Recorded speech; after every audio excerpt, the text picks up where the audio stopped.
We're women, We're moms, we're Muslims, and we're talking about sex. this is the Muslim Sex Podcast. Okay, hi everyone. As promised, today I'm going live with Momming While Muslim. And here tonight we have with us Uzma, who is one of the co-hosts for Momming While Muslim podcast. So Uzma, why don't we get started? So I wanted to ask you a few questions. So you have a podcast called Momming While Muslim, and I was just wondering if you could tell me a little bit about the inspiration for that podcast that you have. Yeah, the inspiration is really my co-host Zeba, who, for people who don't know the backstory on the two of us, we are friends from like conception kind of thing. Like our dads were roommates when they first moved to America. And so we've always known each other basically our whole lives. And so it was really easy to grow up and get married and start having your kids and your careers and all of that and getting lost. And then Facebook connected us again around kid number 3 for both of us, or kid number 4 for her, kid number 3 for me. And, you know, I think when her son turned 14, they were at O'Hare Airport and TSA pulled him aside because at that point he was 6'1" and did not have an ID. And they were giving him a hard time because Zeba is mixed. So she is half Pakistani, half Irish. So it's a lot of fun. She's a real ginger. Yeah. And her children are not. So her son gets pulled aside. She doesn't know what to do. She's totally panicking. And then after it was all over, she tried to calm her son down. She was able to get him out of there after a couple of hours. Oh gosh. Yeah. And, you know, her husband wasn't with her. So she was just with the 4 kids, strollers, all that good stuff that Muslim moms know this very, very well. Yeah. And it's flying while Muslim. It's a hashtag. Yeah. And so she called me and she was like, hey, I looked and there's no resources. There's no articles. There's nothing available for anybody else who's going through this. I can't be the only one this happens to because I'm white passing. Like, what do the rest of you do? And I was like, first of all, sister girl, why the hell are you traveling with Muslim children and not their passports? Yeah, and she was like, I've never, ever, not once done that. And I was like, I have had passports when they were in my baby carriers. They already had passports. Wow. And that's how my kids flew, because I've been flying while Muslim since 9/11 happened. I've had the full body search, had my clothes taken off, all of that good stuff. Oh my gosh. Right at the airport. So, you know, I'm very familiar with it. I've been active in the community in one way, shape, or form pretty much since college. And she was like, hey, would you mind coming on and talking about this on a podcast? And I said, okay, sure. You know, I'm a certified speaker out here where I live. And so I frequently go out and give talks on Islam, women in Islam, Sharia law, all that good stuff. And she was like, would you be willing to come and talk about flying while Muslim on a podcast? And I said, sure. What's a podcast? Yeah. So I'd never heard one. I'd heard of them. So that was about 4 years ago. Okay. And then you know, again, moms get busy. We fell out of touch. She was supposed to get back with me about something. I was supposed to get back with her. We forgot. And then lo and behold, the next year I find a Physician Women's podcast that really inspired me. And ironically enough, a Christian female pastor who I was like, what she's doing for Christian women, we need to do for Muslim women. Like they need to hear this, but sadly, I know that a lot of Muslim women, they'll hear like, you know, praise to Jesus and whatever in his name or whatever, and they might not listen to the really good content that's out there. Right. So I wanted to make sure that, you know, we had this information catered to this avatar, which is the Muslim American mom who has native born children, and how is she navigating this world? Because like as not, if she's our generation, she knows what America was like before 9/11 happened. And then what it's been since. And so to that end, that is the very long story of how the podcast was born. Wow, that's pretty awesome. I'm glad you created that resource. I didn't know the whole backstory. So that's, you know, that's pretty impressive. And it can be, you know, it's so traumatizing to kids, right? For that absolutely to get pulled aside. It's so scary. It's scary for adults. And then let alone for, you know, a child to go through that. I'm sure that was very hard for her son. Yeah. 14. They're still children. They don't know anything. So he was actually shocked because here he is, captain of the basketball team, like all American kid. He's never been treated like this before. And he's like, Mom, what was that? And she had to be brutally honest and say, that is the Muslim man treatment in America. And you just got it. because, Right. at that point he had facial hair too. So she was Right. like, this is what's going to happen to you from now on. And how am I going to protect you? I don't know. So for her, this is part of her legacy, like her voice for her children and posterity when she's gone. And also like proof to our children, right? That we did everything and we searched high and low for all the resources that you will ever need for yourselves, for your children, Sure. and learn about our experiences growing up. Right, right, right. Well, that's awesome. I'm glad you did that. So, so are you guys related? You and Zeba, are you sisters, cousins?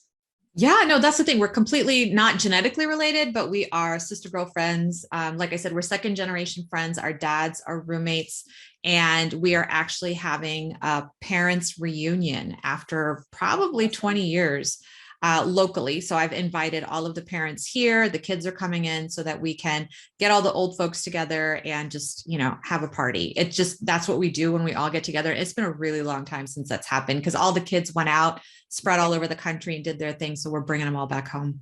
Oh, reunions are the best, right? They're so Yeah, much fun. absolutely. You get to see what everybody's been up to and what they're doing. Yes. So tell me a little bit about the title. So you wrote it Momming While Muslim. What's that all about? Yeah, mommying was the verb that Zeba chose. So it, as the founder, naming rights were hers. And she was like, let's call it mommying while Muslim. So she's the brains behind the graphics and all of the visual stuff that we have out there because her background is in marketing. She's an events planner. She's gone back to school to get her doctorate in divinity studies, spiritual reconciliation, and she's a parenting coach. Awesome. So she does all of these fabulous things. And with the naming of the podcast and any kind of branding that we have to do, I just defer to her because I have no idea. I have no business experience at all. So I'm like, yeah, whatever you want to do. I always said that I was momming, but mommying was just, I guess it made us different from everybody else. Yeah. Probably more difficult to find us as a result, but But I love it. I love the name. I think it's great. Thank you. Momming While Muslim. I think that's awesome. And so what type of topics do you guys cover? Yeah, I mean, everything from infertility to child loss to divorce to what it's like being a single mother, queer Muslims. That was a really, when we launched the podcast 3 years ago, we were like, what is it like for a mom of a child who is queer? Yeah. What does that Muslim child do? Where do they go for help? And who does that mom talk to? Absolutely. Because we share notes with all of our girlfriends at girls' nights outs, like my kid's doing this. What's your kid doing? What do I have to do to transition to this next school or whatever phase? And that mom is probably not sharing her truth, the truth of her child with anybody out of fear of rejection, right? From the community. Absolutely. And for us, it was like, we do not have to agree or disagree with anybody. All right. If you're blatantly doing something illegal, immoral, yeah, fine. We'll disagree with you. We will call you out. But when it comes to how somebody parents, Zeba and I truly believe that whatever works for your family goes, as long as you're not breaking any Islamic laws. And if you are, guess what? You get to stand before Allah and face him. I don't stand for you. Zeba doesn't stand for you. So whatever is working for your particular family, do it. And whatever is working for your particular child, do it. And you know what? We're going to help you find the resources to do what you have on your agenda. And so to that end, those are the kinds of topics that we're looking for. Sometimes when there's really popular books that have inspired us, we will get those authors on or talk about those particular topics that have been touched on over there. But it's pretty much, hey, look, there's this interscholastic competition just for Muslim kids so they can letter, because a lot of our Muslim kids are kind of shut out of sports. They're shut out of a lot of the, dance and drill team and the things that you letter for in high school. Well, our kids aren't doing that, but they can do it for other stuff, which is like art, architecture, really cool stuff. And lettering was a big deal when I was in high school. I don't know if it still is, but I'll find out when my son starts 9th grade in the fall. We'll tell them about that. We'll tell them about, hey, there's a Muslim divorce coach. Did you know that that's like somewhere you can go if you're in the process of divorce or contemplating it? Or here's a soup kitchen that is run by refugee women. Like, let's go support them. So we like to focus on not just things that validate our Muslim American mothering experiences, but also, hey, look at these fantastic resources, these fantastic Muslim mothers who are doing amazing things on the DL, and nobody's ever going to give them a mic because you're a physician, I'm a physician, as the Muslim narrative goes in the West, you and I are counter to that narrative that's been created, right? Very liberated, free, loud, proud, professional women, when the West has been sold the story of the woman is so docile. Like when I go out and give lectures, there's always, like, I would say every 3 lectures at least, there's always somebody in the audience who will go, well, why are Muslim women so repressed in their religion? And I'll have to be like, what makes you think we're repressed? Yeah. Like, I bought a mic and all this equipment and I'm talking every single week to people. What part of me is repressed, you know? And I have already introduced myself as a physician, as a married woman. My husband does not give me permission to leave the house. So it's like, I think a lot of that unlearning has to happen on the audience's part. And for us, because the avatar is the Muslim American mom, we're speaking to her, and anybody who wants to come and be the fly on the wall and learn about Muslim women, we welcome you, but we're not specifically catering to you. We love when they'll come back to us, because the majority of our audience was non-Muslim women and evangelical men. Oh, wow. When we started out, it wasn't even Muslim women until last year. And we're still a 60-40 split where it's more non-Muslim than Muslim. And they told us, we like being a fly on the wall. We like hearing about your intimate kitchen table conversations, what you discuss about, you know, what's going on with your kids and how you're dealing with that in an Islamic manner, but also in an American manner. How are you converging those cultures for your children? We are learning so much, and how can we help you? And we're so sorry that this is happening. What can we do? So building that allyship, I think, is really important, because how many times, like what Islamophobic acts have gone up 900% in the last 5 years, right? So people can, and it happens, not just students, but teachers and administrators are attacking our kids on campus. Yeah. So if we can convert one person, not to Islam, that's not my job. You know, my job is to convert you from not being an ally into being an ally and standing up and saying, if I see something, I'm not just going to say something, I'm going to save that child. And if it's my child, my job is done. If it's somebody else's child, my job is done. Right. Right. Absolutely. Well, that's amazing. I'm glad that, you know, you have this platform, and it's so important, the work that you're doing, right? And changing hearts. That. Yeah, no, changing hearts. It's a tough job, but you know, it's, if we can do it, right, one person at a time, totally doable. Mm-hmm.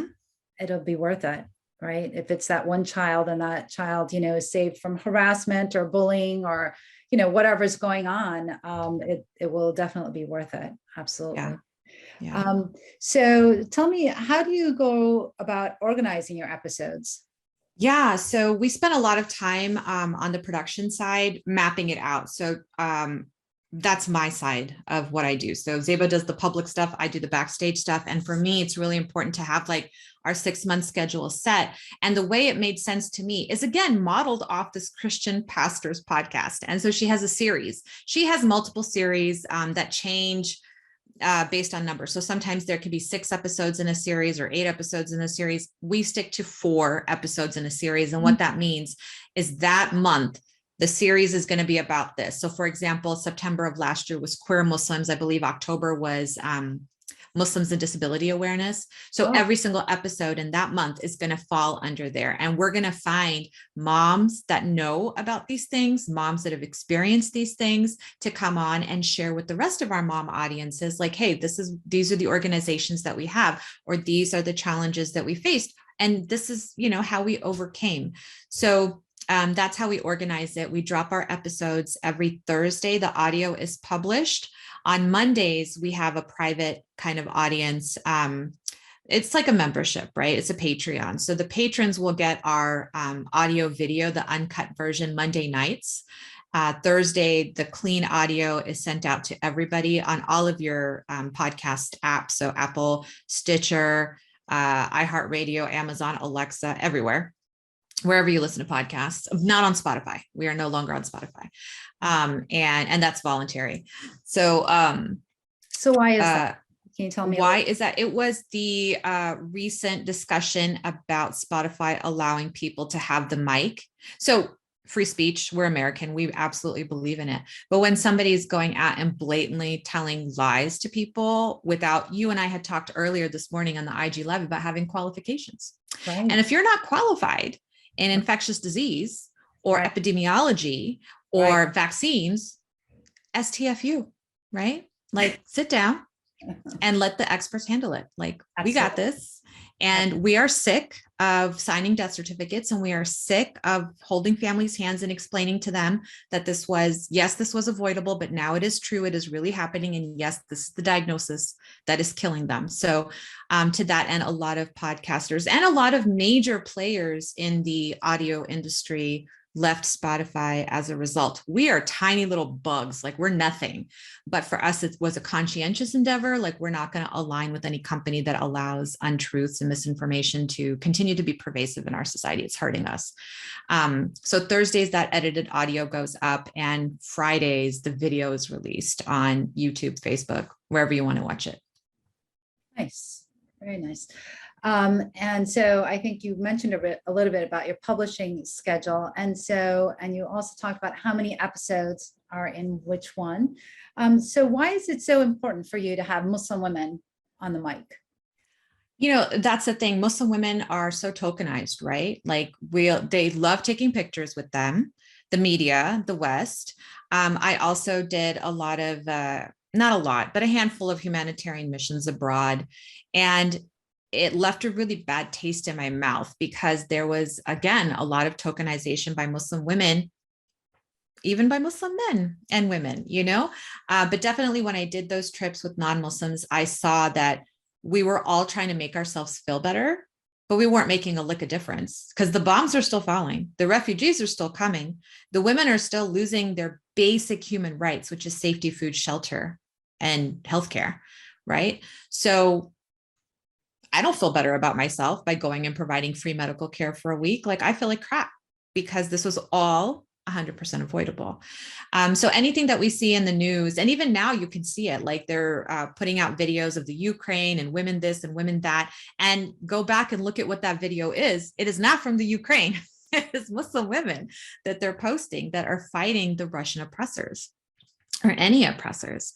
And, you know, it's just really, really important to us to end that tokenization and end the ability for anyone other than us to tell our own stories. Because the media, again, is not going to turn to you and me, boring soccer moms who happen to also be MDs, to talk about Islam. Like we're not. They want the woman who's hiding under rubble, who's, you know, a child bride and stuff like that, which really is way more rare than you and I are in the Muslim world. Right. Right. Absolutely. So for those of you coming on now onto the TikTok live, I'm talking today with Uzma Jafri from Momming While Muslim. And she's just talking to us about her podcast and what they talk about, what the episodes are, and why it's important for Muslim women to have the mic. So now I know that you have an endeavor that your group has started. It's called HAWA, right? Mm-hmm. Can you tell me a little bit about that? What does that stand for? What does that mean? Yeah. So just given the growth of our podcast, which, you know, when we're compared to the big guns, we're still bugs on the floor, but considering the exponential growth we've made on the podcast and the investment of time that we've put into learning about how to podcast well, learning about our own community and finding out, gosh darn, there are so many amazing women out here doing so many amazing things. Their stories are so important. A lot of them happen to be Muslim women podcasters. So we had like a running list of like 40 some odd Muslim women podcasters. We've had an informal group for about 2 years. And the goal was to kind of exchange ideas, you know, troubleshoot, tech shoot, do all of those things so that we could continue speaking into the mic and telling our stories, sharing our narratives and our points of view. And to that end, it was at a particular podcasting conference where I had the inspiration, just hearing what is happening in the podcasting industry, where these big guns like NPR, Wondery, now NBC is getting involved. They're buying up podcasts. So independent podcasters, I'm afraid, will get lost. And that what happened to print media in the United States, what happened to news journalism, what used to be journalism when we were children in America, and all of it has been privatized and bought by somebody else. What ends up happening? Yeah, sure, you get to make money for a little while, but you lose your voice. because now you're not allowed to say this because it's going to piss off that sponsor, or no, we don't want you to talk about that because, you know, the CEO happens to be, you know, have a passport to that nation that he wasn't born in. So we decided that we didn't want anybody, because of finances, to not be able to sustain their podcast.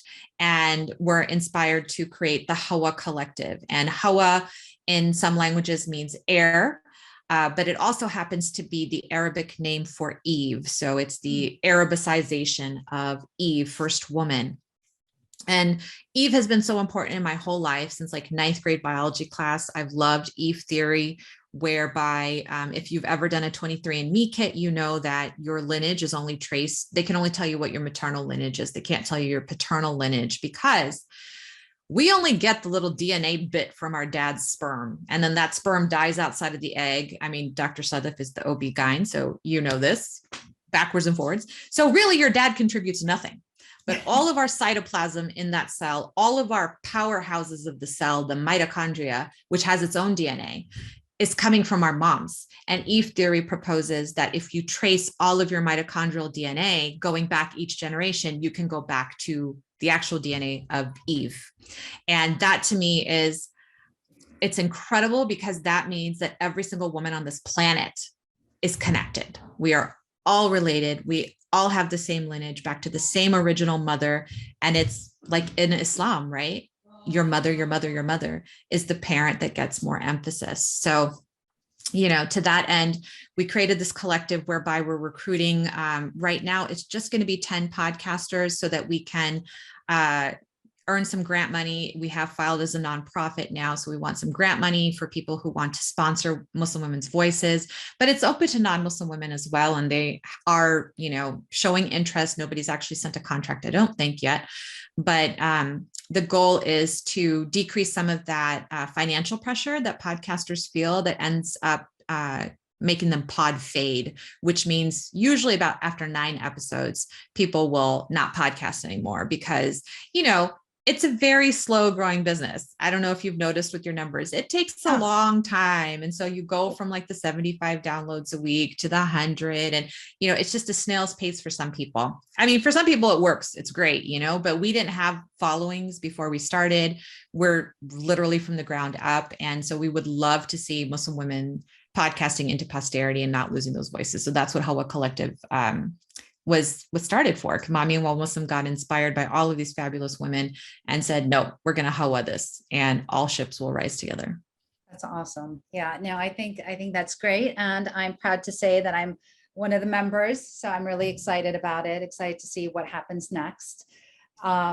So can you tell me a little bit about, you know, you also recently joined TikTok, right? So you have your own TikTok page. Yes. So tell us a little bit about that.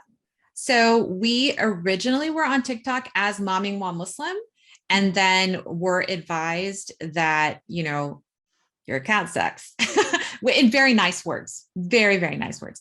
And I knew something was wrong. I wasn't doing it right. And even now we've opened it as @MommingWhileMuslim Pod, because we couldn't get the @MommingWhileMuslim back. So now we're @MommingWhileMuslim Pod on TikTok, and just trying to post content on there that's relevant to both mothering and podcasting. Those are like our 2 passions.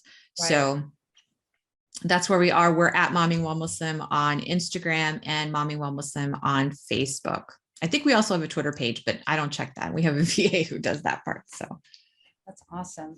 And do you have any podcasting tips that you could give to all the new podcasters that are out there? Yeah. If you think you want a podcast, it is wonderful. It's actually easy once you get the hang of it. Mm-hmm. But before you start, I don't know, tell me if you agree, because you also have the Muslim Sex Podcast, right? Yeah. So tell me if this is true or false. However hard you think podcasting is, multiply by 100. And that's in reality how hard it is. Yeah. I mean, it's definitely, I think for me, what's the hardest is actually just coming up with the topics and then doing the research on it and the time that's involved with it. But I will say, you know, I don't do all of the editing. So that takes out all the, I think, the hardship of it. But I think you do. Do you do all your own editing? I do the final cut, but we have a Peabody Emmy Award-winning producer on our team. So it turned out like I'd known him for like 10 plus years. And I knew he worked on TV. He was a producer on TV, but I didn't know he had all of these awards and stuff. And he was like, oh, I'll do it for you. And he's has been a good friend of mine. So it just worked out, and he has supported us and taught us so much, made us do things outside of our comfort zone, like live streaming. That was not something we wanted to do. We did not want to do video.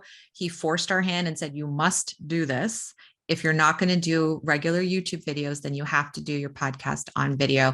And I think it really has made a difference in recruiting a loyal following and a community for us.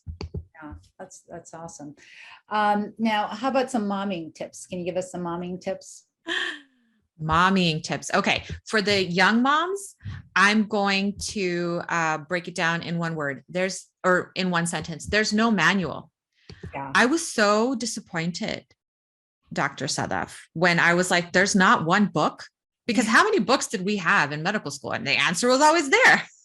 But with mothering, the answer is not there, and then the religious people were telling us, go to the Quran, go to the Sunnah. And then you would try to pray and you would try to do whatever, but you've got like, your shirt is soaked through with milk. You smell like cheese. The baby is crying. The husband wants dinner and somebody else wants, and your pager's going off. Right.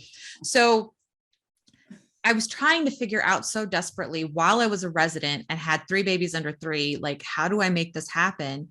What am I doing wrong? Because obviously I'm not religious enough, because the scholars are saying I don't have enough faith. That's why I'm such a shitty mom. I'm sorry. Can I cuss on this?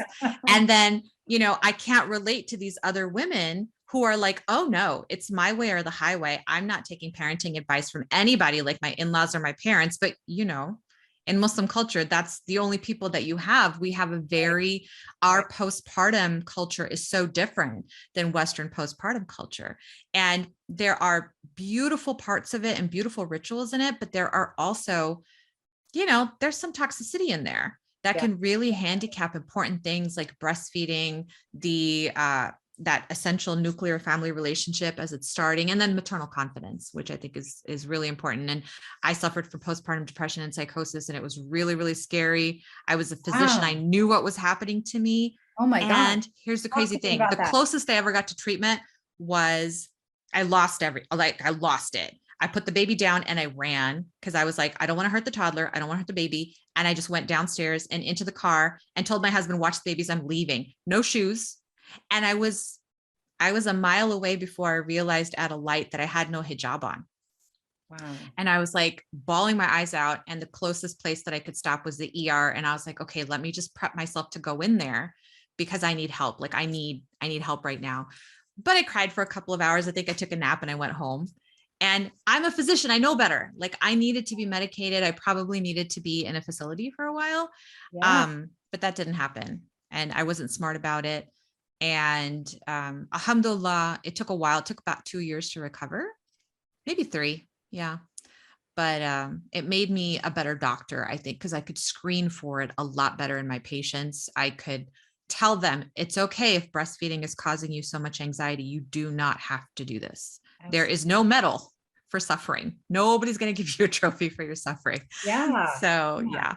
And being friends to other moms, I think, is really, really critical to Zeba and me, and walking them through those dark periods and assuring them that there ain't a book. So whatever works for you, do it. For moms of older kids, I'm just now learning. So I'm going to look to moms like you who have older kids, teenagers. How do I navigate this phase now? But I've realized very late in mothering that every single child is different. And so I have to change my parenting to each one while explaining to them each one that, hey, this one gets that or doesn't get punished for this because of these reasons. And, everybody thinks that mom's not fair, but you can't be, right? Because each child is an individual and requires individual, like a plan of care. And that's what I'm trying to explain to my kids, because nobody explained it to me when I was growing up, and I was very resentful and jealous. And yeah. That is an amazing story. And actually, Uzma, I hope you don't mind, but I'm gonna be a little bit nosy. Please. I'm going to ask you to tell me a little bit more about your postpartum depression, only because that actually resonates very well with me just being an OBGYN. And actually that was kind of a little specialty that I had at my last job where we were screening, and then I created this program where we would follow up with the moms, and then we would refer them to, either a psychiatrist or a therapist. And then I would check in with them like every 4 weeks to make sure they were doing okay. And that was something that I started. So it's kind of like my little baby. I love that baby. Oh my gosh, that would have helped me so much because I knew how to lie on the Edinburgh, right? And I did. The Edinburgh. So so I lied on the postnatal depression scale. And eventually, because I was a resident and I had a lot of eyes on me and I had a lot of attendings watching me and noticing a change in my work and, in my attention, they put me on probation. And so that just meant like I had to work even more closely with them and go to occupational health now to be like, okay, go discuss whatever you need to discuss with them. And I remember I was like 18 months postpartum, and I'm fine now because, okay, I have, both 2 babies. One is 16 months old, and one is 2 months old. And I'm trying to get cleared by occupational therapy so I can go back to regular duty because they had decreased some of my clinic hours to kind of give me some like mental clarity that they knew I needed, but nobody was saying, Uzma, we think you have postpartum depression. So he mentioned to me, the occupational health doctor said, oh yeah, I'm married to this corporate lawyer. And I remember walking home one day after we had the baby and she was in the shower crying. And I asked her, why are you crying? And she just said, I don't know. And just hearing him say that, I just lost it. And I was like sobbing on the examination table. And he's like, okay, you get 6 more months of probation because you are not ready for full duty yet. So I think that was a lifesaver because, I had checks on me from the professionals in my life because personally, I didn't have any kind of support. I was in a new city at a new job, no friends. It was just my husband and me. So everything is new. I had no support system to turn to. And I think that that's really important when somebody has a new baby. A lot of times, of course, now that there's COVID, we're all like, be really careful, don't go over, but just show up at the door with the coffee, talk at the door. It's totally fine. Please don't go to the hospital. You're not allowed to anymore anyway. But back in the day, everybody would show up in your hospital room when you look like crap. You feel like you're carrying a brick between your legs. And it just, then people want to come from out of town and visit. And it's very stressful because now you're expected to host and do all of these things that are not important. Like really that mother-child dyad is important, and screening that mother for depression, I think, is important because I actually believe it's way more pervasive than we know. I think a lot more women are savvy about lying on those screens than not. So no. And I'm so glad that you're so open, in discussing. I think this is a very, very important topic. Suicide is actually one of the biggest complications of childbirth. Mm-hmm. And that, that is something that not everyone knows. And we, hear about it too late. Yep. And we always wish that we would have known, that we would have seen the signs, and we don't. And so it's a huge disservice actually, that I feel that we as OBGYNs, we don't stay in touch with the moms after that 6-week visit. Yeah. Right. Or even before. Right. And there's so many studies that have shown that even if you just call up that mom and just all you do is just ask her how she's doing, she'll feel like so much better. Yeah. Physician phone calls make a huge difference. I found that in a breastfeeding study that I did between 2 cohorts of patients that I had. So the ones that had regular phone calls every month, even antenatally before the baby was born on breastfeeding, they had a 75% 6-month breastfeeding rate versus almost half of that on the cohort prior, where we did not initiate any phone calls or any kind of group visits or anything like that. So physicians are really critical, but I don't want to downplay the importance of community, because I think that mothering community is so, so critical, because in our maternal histories, going back to Eve, that postpartum culture was completely different. Our mothers, whether they were related to us by blood or our village mothers, they were coming to us. They were making sure we had nothing to do except eat, sleep, go to the bathroom, feed the baby. That's all you have to do. But our society where, even arguing, it is an argument, right? To get off for work, to take care of this completely helpless thing that you've produced, you're essentially punished for using your reproductive organs as a woman in this country. And then you're also punished if you do use them and you don't want to keep whatever is the product. So in every way, shape, or form, women are attacked on all sides. And I believe that psychological impact is huge, and we don't understand the stresses. I don't think postpartum depression stops after that first year. I think it continues as our children are growing up in front of us, but we have to work full time and we're missing those formative years. I think that's a huge psychological strain on moms, especially those of us who work 80 to 100 hours a week and are only seeing our children in the dark. Yeah. Yeah. No, I mean, I totally agree. And in fact, being an OBGYN, throughout my children's lives, I've always taken calls. So now they're so used to me not being home in the evenings that, like, when I go to visit my parents, if I'm not home, they forget to call me. They're just like, well, she's not home again. So, she's on call or something or whatever. Yeah. Yeah.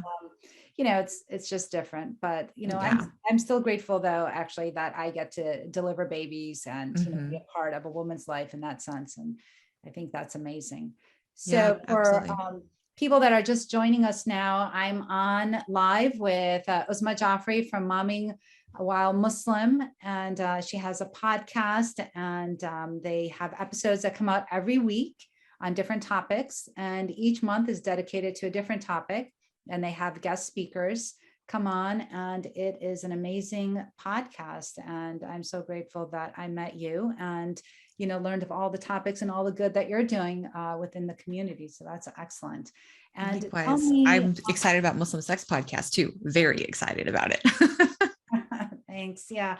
But tell me, where can people find you? So you said on Apple, and the podcast can be found anywhere you listen to your podcast. So if you have an iPhone, you have a purple icon with a white microphone on it. That's where all your podcasts are. You just click on the search function for Mommying While Muslim. So that's MOMMYING, just like you see on the screen up here on Zoom, at least, or in the audience over on TikTok.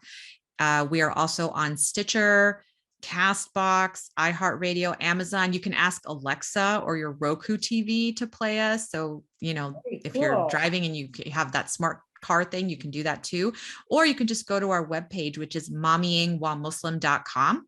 And the landing page has a listen button. And if you hit that, that will give you the latest episode as well as our show notes. So we really encourage people to look at the show notes, because oftentimes there are really, really useful links for moms to go, because we never want to say like, oh, hey, there are these fabulous resources, and not tell you where to find them. So they're always listed in there for you. So okay, excellent. So any last bits or advice that you want to give us or tell us about yourself or anything at all before? I think we've gone about 45 minutes. Yeah, look at that. We didn't even think we could get 15, right? No, I know. We had such a fun time. And yeah, I really appreciate it. Great questions. And, I love that you specialize in postpartum depression. So we'll definitely have to talk about that together. That will be awesome. It's funny because I specialized in my residency in breastfeeding and in geriatrics. So people were like, how are those two related? Like old people and boobs, like how does that work? Okay. And it does, because I had a patient who was older and told me one day his chief complaint was, my titty hurts.